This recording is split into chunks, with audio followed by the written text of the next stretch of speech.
The first time I walked into that restaurant, I expected poison. What I got instead was the chef's smile. Sharp enough to wound and addictive enough to ruin me.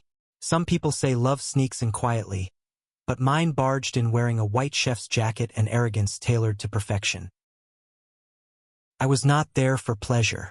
I was there to protect lives. That's what my job was, food safety inspector for New York City. The city didn't care if you were Michelin-starred or a corner hot dog stand. If you failed inspection, you failed. Period.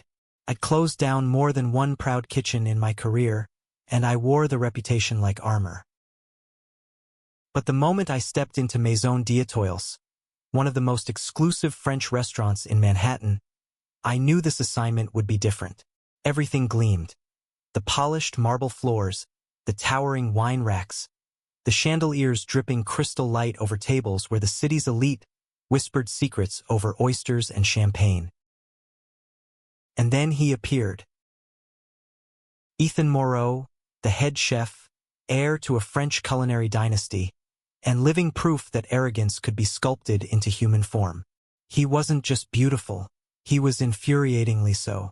Tousled dark hair falling over sharp cheekbones, eyes the color of storm clouds over the Hudson, lips that curled as if the world itself existed to amuse him.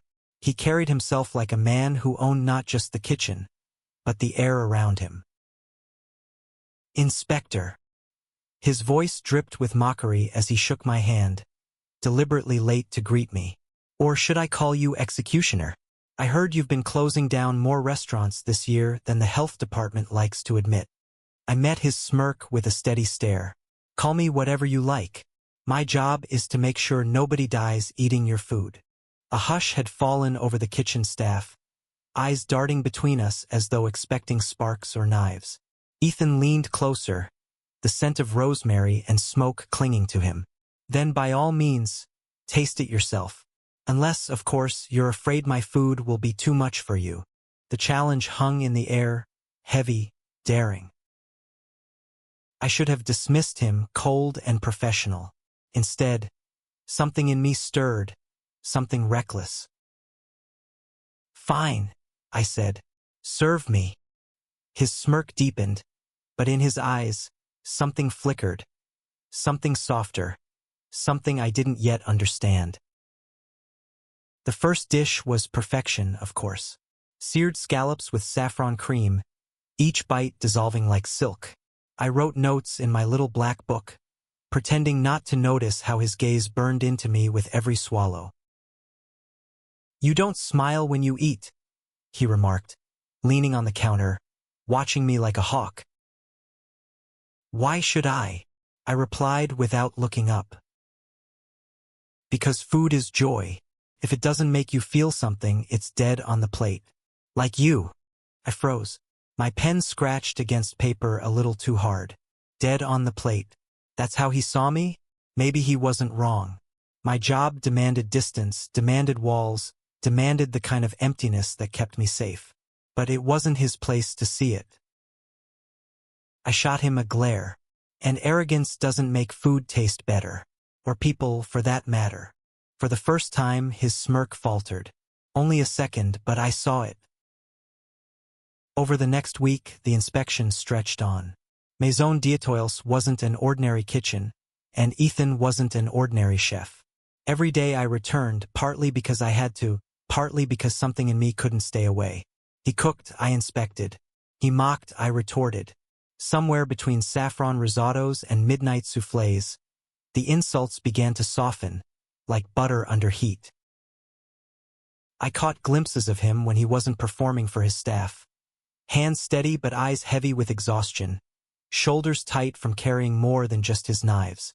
He was proud, yes, but also wounded. One night, after hours, I found him alone in the kitchen, standing over an empty plate. Tasting your own food? I asked. He didn't look up. Tasting my own failure. I frowned. That's not something I'd expect to hear from you. Maybe you don't know me as well as you think. His voice was low, stripped of arrogance. For the first time, I saw Ethan not as a chef, not as a rival, but as a man, one who had built his life around perfection because the world demanded it of him. And in that moment, I realized how dangerous this was becoming. Because my heart, once shielded by rules and duty, had started to skip. For him. The city outside didn't care about us. New York was ruthless, and two men from such different worlds weren't supposed to find each other here. I was the law, he was rebellion. I was inspection, he was creation. Yet every time his hand brushed mine while passing a dish, every time his eyes lingered longer than they should, I felt the ground shifting beneath me. I told myself it was just tension, just the thrill of defiance. But late at night, when I lay awake, the truth pressed down harder than any law I could enforce. I wanted him, even if it meant breaking every rule I had ever lived by. And so the line between duty and desire blurred, dangerously, beautifully. Until one night it snapped. That was the night I agreed to taste something not for the inspection, not for safety, not for my job, but because Ethan asked me to, in a voice that carried no arrogance, only quiet hope. And as the spoon touched my lips, as flavor exploded and his eyes locked on mine, I realized the truth I had been avoiding all along. It wasn't just food that could be deadly. It was love. The spoon lingered at my lips longer than it should have.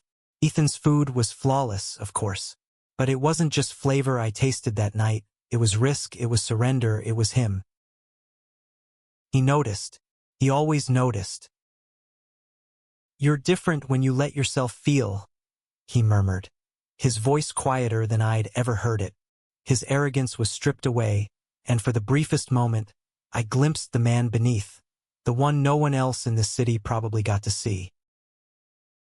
I swallowed, both the dish and the emotion that threatened to rise with it. "Don't mistake curiosity for weakness," I said, trying to sound firm. My heart wasn't convinced. But Ethan smiled, not with mockery this time, but with something softer. "Weakness? No, Inspector.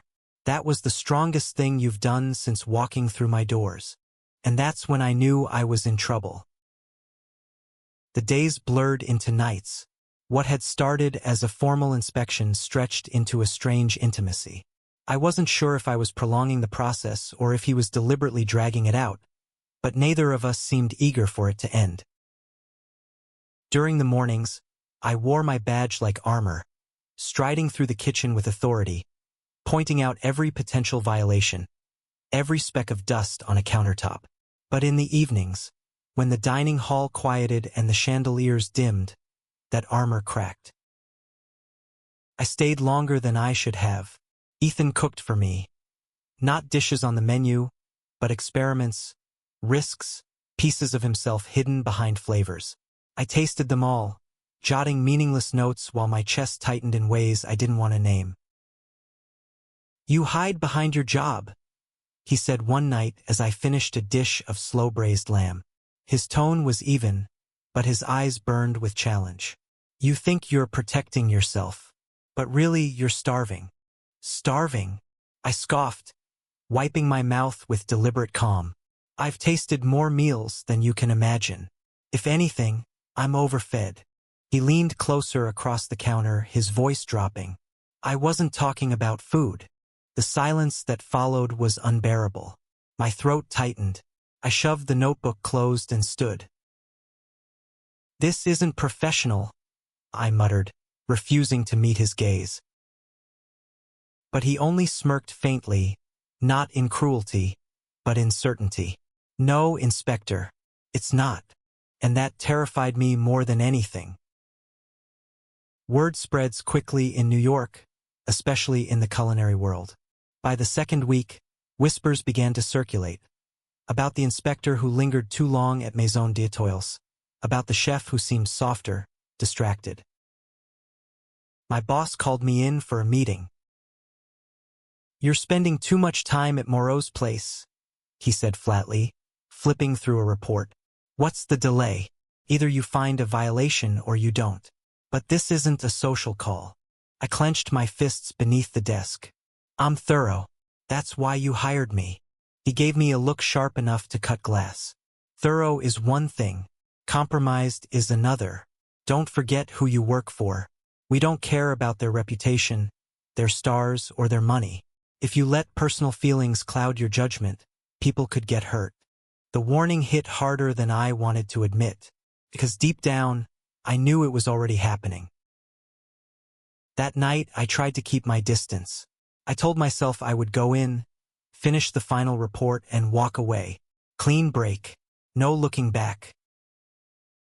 But Ethan made it impossible. When I arrived, the kitchen was dim, only one spotlight illuminating the counter. A single plate sat there, waiting for me. He leaned against the far wall, arms crossed, watching me with an expression I couldn't read. "What's this?" I asked. "Dessert," he said simply. "The last course." I approached slowly, the air thick with unspoken tension. On the plate was something deceptively simple. A chocolate tart, glossy and dark, with a dusting of sea salt. I cut into it with the fork, the shell cracking delicately, revealing a rich, molten center. One bite and I froze. It was perfect, not just in taste but in meaning. Sweet, bitter, fragile, overwhelming. It wasn't food. It was confession. I looked up at him, my throat dry. "Why?" His gaze held mine, steady and vulnerable in a way I'd never seen. "Because sometimes the most dangerous thing isn't poison. It's honesty." The fork slipped from my fingers, clattering against the plate. My breath came fast, uneven. "Ethan, I can't." But before I could finish, he crossed the distance between us, closing the space like it had never existed. His hand brushed mine, barely, hesitantly, like he was afraid I'd pull away. I should have. I didn't. The kiss was nothing like I expected. It wasn't arrogant or demanding. It was trembling, cautious, like he'd been waiting his whole life for permission he wasn't sure he deserved. And God help me, I kissed him back. The world tilted. For a moment I forgot the rules, the job, the danger. There was only the taste of chocolate and salt on his lips, the heat of his hand against mine, the way my heart raced like it was running toward something it had been denied too long. When we finally broke apart, both of us breathing hard, reality crashed back in. "This is wrong," I whispered, though my lips still ached for him. "Or maybe," he said softly, eyes searching mine, "it's the only thing that's right." After that night, nothing was the same. We tried to pretend, of course. In daylight, I scribbled in my notebook, pointed out the smallest infractions, kept my distance. But the air between us crackled with memory. Every brush of his hand, every stolen glance was a reminder of the line we had already crossed. And then came the storm. A rival restaurant owner, one with connections and money to burn, caught wind of the whispers. Within days, rumors hit the press. The inspector compromised, the five-star restaurant bribing its way out of violations. My name was dragged through mud. Ethan's too. The health department suspended me pending investigation. Maison d'Étoiles faced public outrage. Reservations plummeted. And for the first time, I realized that love wasn't the only dangerous thing here. The world outside wanted to destroy us. And maybe, just maybe, it could. The news hit like a wrecking ball. One morning, I woke up to find my name splashed across a tabloid headline. City inspector compromised? Love affair with five-star chef spark scandal. My stomach dropped as I read the words. They had my photo, me leaving the restaurant late at night, Ethan not far behind. Grainy, yes, but damning. The article painted me as corrupt, as someone who had traded integrity for indulgence. They accused Ethan of buying his way out of violations with favors that had nothing to do with money. The phone calls started immediately. My boss, my colleagues, even my father, who had never approved of my career in the first place.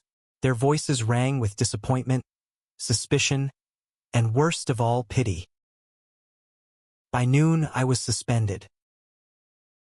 I stormed into Maison d'Etoiles that evening, shoving past reporters camped outside. Cameras flashed, microphones shoved toward me, questions screamed like knives. Inspector, are you having an affair with Chef Moreau? Did you falsify inspection records? Are you protecting the restaurant in exchange for favors? I didn't answer, couldn't. My jaw clenched until it ached as I pushed through the gilded doors and into the kitchen that had once felt like a sanctuary. Ethan was waiting. He stood at the counter, arms folded, eyes dark with something I couldn't name. Anger, guilt, maybe both. The staff had gone home early. The restaurant was too quiet. You saw it, he said flatly.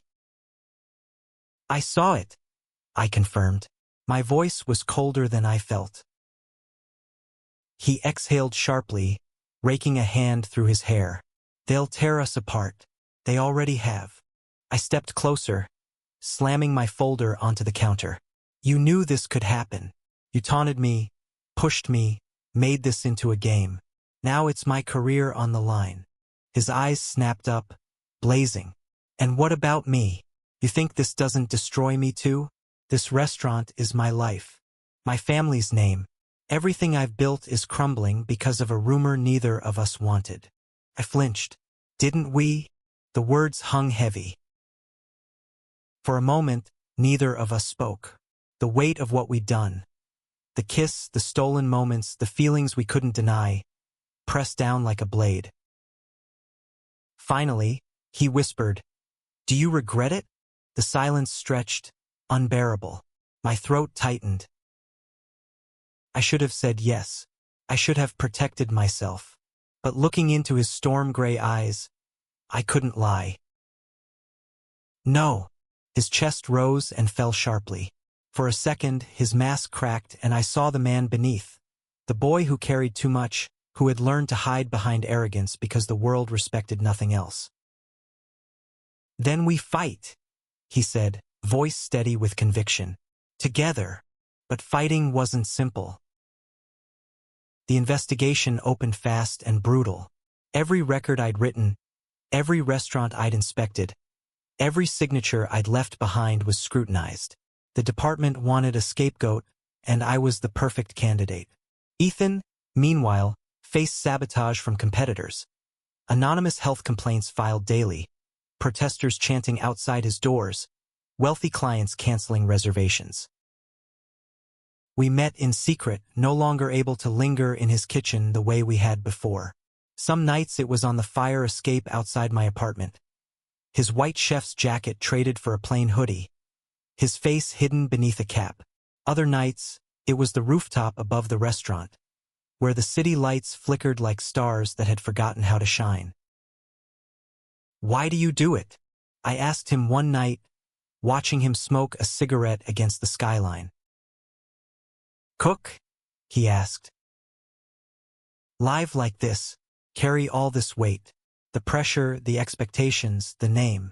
He flicked ash into the wind, his jaw tightening. Because it's the only thing I have left. His words were heavy with something unsaid. I waited, but he didn't elaborate. Instead, he turned to me, his eyes softening. And why do you do it? Inspect kitchens. Play the villain everyone loves to hate. I swallowed hard. Because I know what it's like to lose someone to bad food. A restaurant cut corners. My brother got sick. He didn't make it. That's why I joined the department. To make sure no one else had to bury someone over a dinner plate. Ethan's expression shifted. Shock. Then sorrow. Then something achingly tender. He stepped closer, his hand brushing mine. I'm sorry, he murmured. And in that moment, the distance between us collapsed again. Not in a kiss, not in reckless passion, but in something deeper, shared pain, shared purpose. Still, the world outside grew crueler. Articles painted me as corrupt, Ethan as manipulative. Anonymous threats filled my inbox. My father stopped answering my calls. And then came the blow that nearly broke us both. The health department announced a public hearing. My career, Ethan's restaurant, and both our reputations would be on trial, before the press, the city, and anyone eager to watch us fall. "They want blood," I muttered bitterly as I paced my apartment the night we got the notice. "They don't care about the truth. They just want a headline." Ethan stood by the window, arms crossed, his reflection fractured in the glass. "Then we give them the truth." "And what truth is that?" I snapped, my voice rising with the storm inside me. "That I let myself fall for the man I was supposed to expose? That I kissed you when I should have walked away? That I'd risk everything I've worked for because of you?" He turned then, eyes flashing with something fierce. "Because of us. Don't you dare put this all on me." I froze. The air crackled. He stepped forward, his voice low, raw. "You think I wanted this? You think I planned to fall for the man sent to destroy me? No, but it happened. And I don't regret it." I stared at him, heart pounding.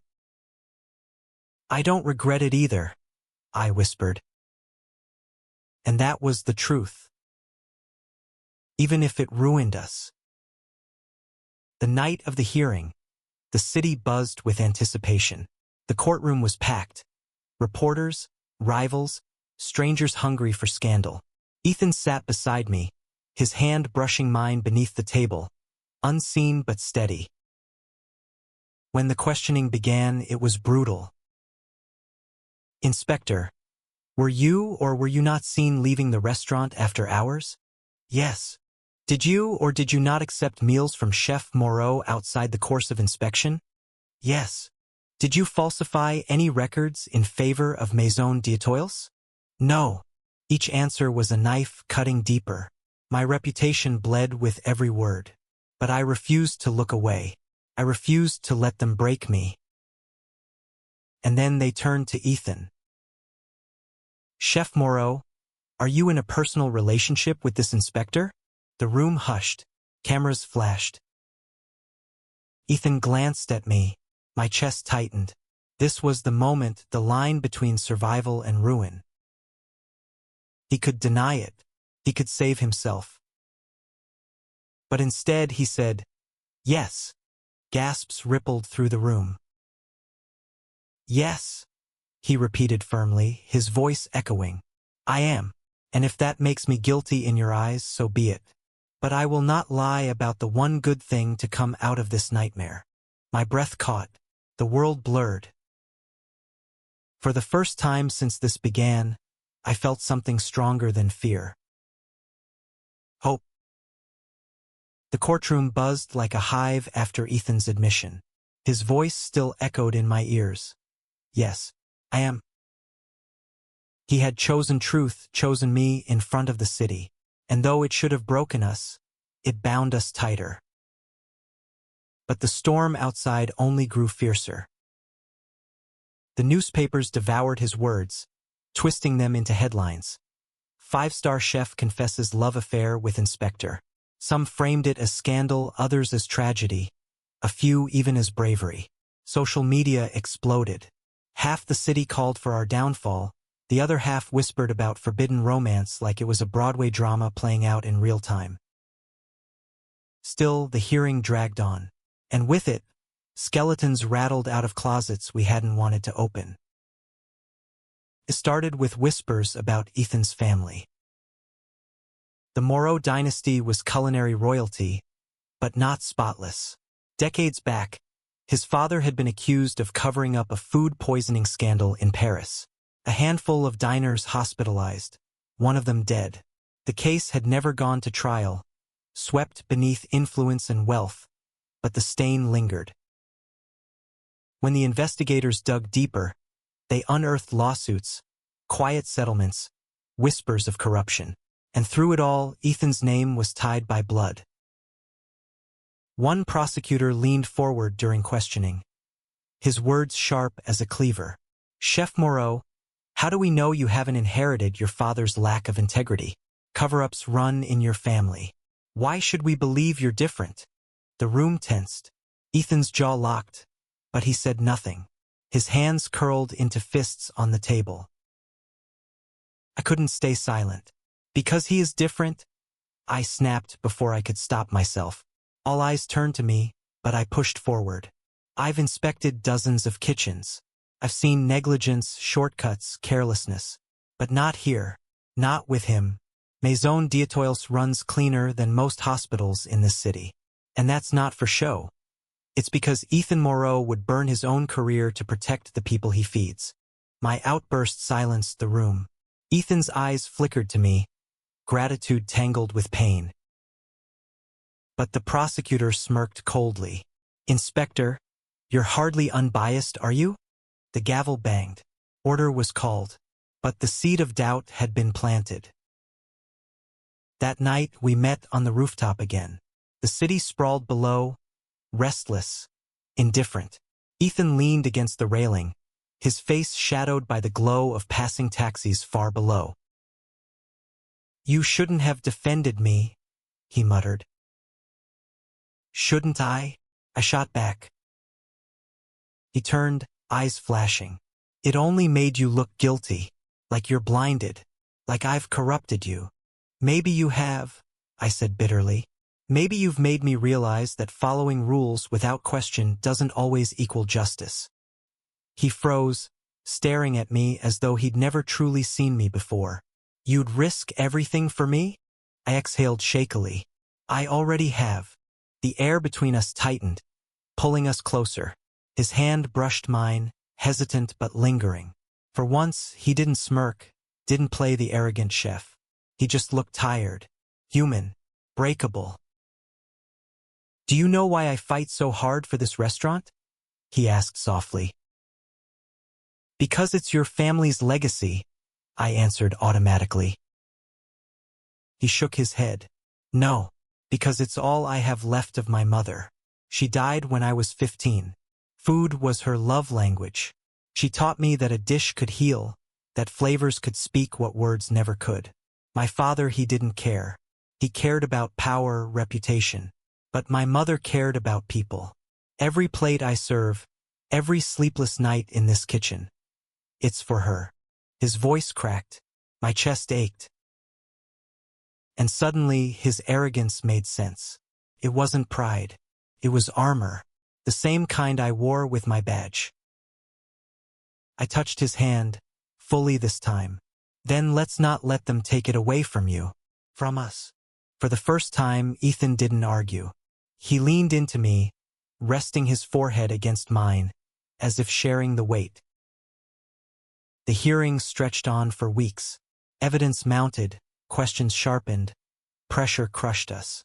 I testified again and again, swearing that my records were clean, that my judgment hadn't been compromised. Ethan testified too, facing every accusation with unflinching resolve. But the world outside was ruthless. Protesters carried signs outside the restaurant. Shut down corruption, love is not an alibi. Reservations dropped to nearly nothing. His investors threatened to pull out. The dream he had bled for teetered on the edge of collapse. One night, I found him in the kitchen alone, smashing plates into the sink, his face twisted with rage. Ethan, don't, he barked, shattering another dish. Don't tell me it'll be okay. Don't tell me we'll survive this. You don't know what it's like to lose everything. I stepped forward, heart pounding. I lost my brother. I know exactly what it's like. The words stopped him cold. His chest heaved. Slowly, his hands fell to his sides. His eyes glistened, though he blinked the tears away before they could fall. I'm sorry, he whispered, broken. I crossed the distance, pulling him into my arms before I could second-guess myself. For a moment, he resisted. Then his body sagged against mine, trembling with a vulnerability he rarely showed. We stood there, Two men surrounded by shards of porcelain, clinging to each other as though the world outside couldn't touch us here. And in that fragile silence, I realized something terrifyingly simple.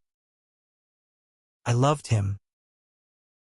But love wasn't enough to stop what came next. The prosecutor revealed new evidence. An anonymous whistleblower claiming Ethan had knowingly served spoiled ingredients to cut costs months earlier. A supplier's invoice, conveniently missing from Ethan's files, surfaced in court. It was damning, too damning. When the gavel struck that day, the verdict was grim. Maison d'Etoiles would be temporarily shut down pending further investigation. My suspension was extended indefinitely. The dream we'd both bled for collapsed in front of the world. Outside, cameras flashed, reporters shouted. Ethan's hand brushed mine in the chaos, a fleeting touch before we were swept apart by the crowd. And as I watched him disappear into the storm of flashing lights, one thought cut deeper than any headline. Love had brought us this far, but would it be enough to bring us back? The silence between them stretched, thick with all the words unsaid. The city lights sprawled below like constellations scattered across the ground, but neither of them could look away from each other. Gabriel's eyes, usually so sharp, softened as he took a small step closer. Ethan felt the rooftop sway under his feet, or maybe it was just the storm inside him finally reaching its peak. "You came here to test my food," Gabriel said, his voice low but steady. "But all along you've been testing my heart." Ethan's lips parted, his chest tight. For so long, he had buried every flicker of feeling under rules, professionalism, and fear. Yet here, under the glow of a city that never slept, he couldn't hide anymore.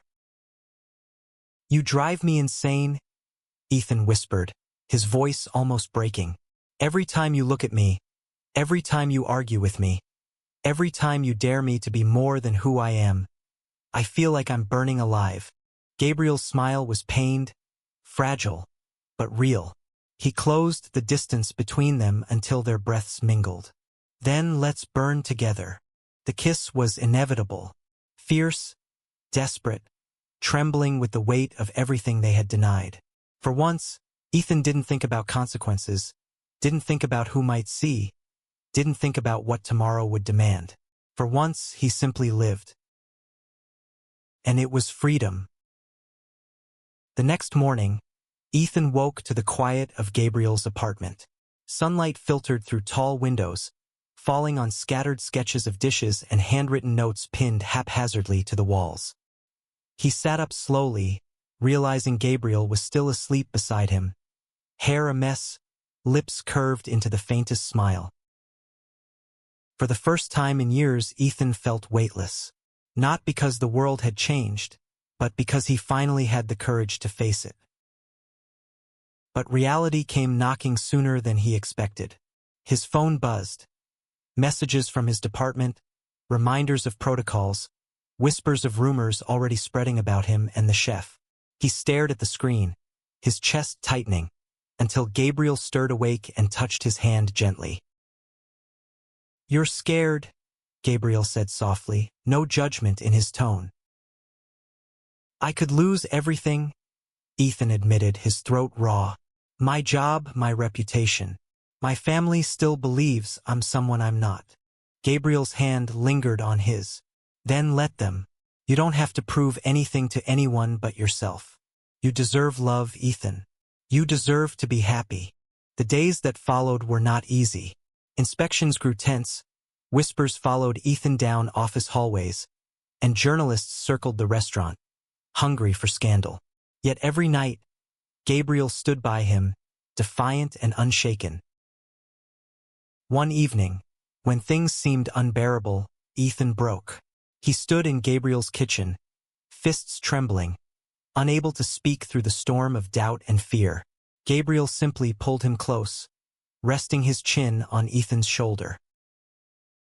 "You don't have to fight alone," Gabriel murmured. "I'll stand with you, no matter how loud the world gets." and slowly Ethan began to believe it.